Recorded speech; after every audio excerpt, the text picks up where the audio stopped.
तिरुपति बालाजी मंदिर में मिलावटी लड्डू मिलने के बाद देश भर में इसकी चर्चा हो रही है, जिसके चलते देश के साथ ही साथ छत्तीसगढ़ में भी मंदिरों में चढ़ने वाले भोग प्रसाद की जांच में तेजी आई है। ऐसा ही मामला छत्तीसगढ़ की सुप्रसिद्ध माता बमलेश्वरी देवी की नगरी डोंगरगढ़ से सामने आ रहा है, जहां पास के ही गांव राका में मुर्गी पालन पोल्ट्री फार्म संचालक द्वारा पोल्ट्री फार्म में भोग प्रसाद यानी इलायची दाना बनाया जा रहा था। इलायची दाना प्रसाद बनाने वाली फैक्ट्री में आज दोपहर जिला खाद्य सुरक्षा अधिकारी सहित विभाग की टीम ने दबिश दी। फैक्ट्री में जो पाया वह चौंकाने वाला था।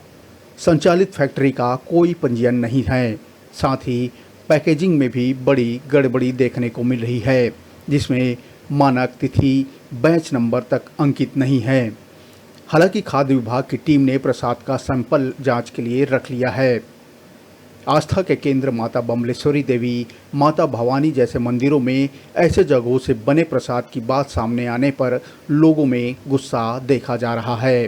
फिलहाल इस पोल्ट्री फार्म के मामले में जांच में क्या निकलकर सामने आती है, सबकी निगाह उसी पर टिकी हुई है। सर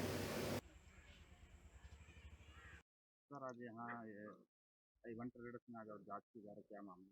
अ, जानकारी मिली थी कि यहाँ पे जो सर आज यहाँ ये इवेंट ट्रेडर्स में आज और जांच की जा रही है, क्या मामला? अ, जानकारी मिली थी कि यहाँ पे जो मंदिरों के आसपास जो है या अन्य धार्मिक स्थानों के आसपास में यहाँ से इलायची दाना जो वहाँ जो सप्लाई होती है वो इलायची दाना यहाँ पे पैक किया जा रहा है, यहाँ से सप्लाई किया जा रहा है, इसकी जांच की जा रही तो सर उसमें क्या पाया गया? है। प्राइमा फेसी तो जो पैकेट्स इनके द्वारा तैयार किया जा रहा है उनमें डेट टाइम बैच एक्सेट्रा नहीं है, तो इसलिए गुणवत्ता जांच करनी भी जरूरी होगी, तो इनका सैंपल जो है वो आगे प्रोसीड किया जा रहा है, कार्रवाई चल रही है। सर आज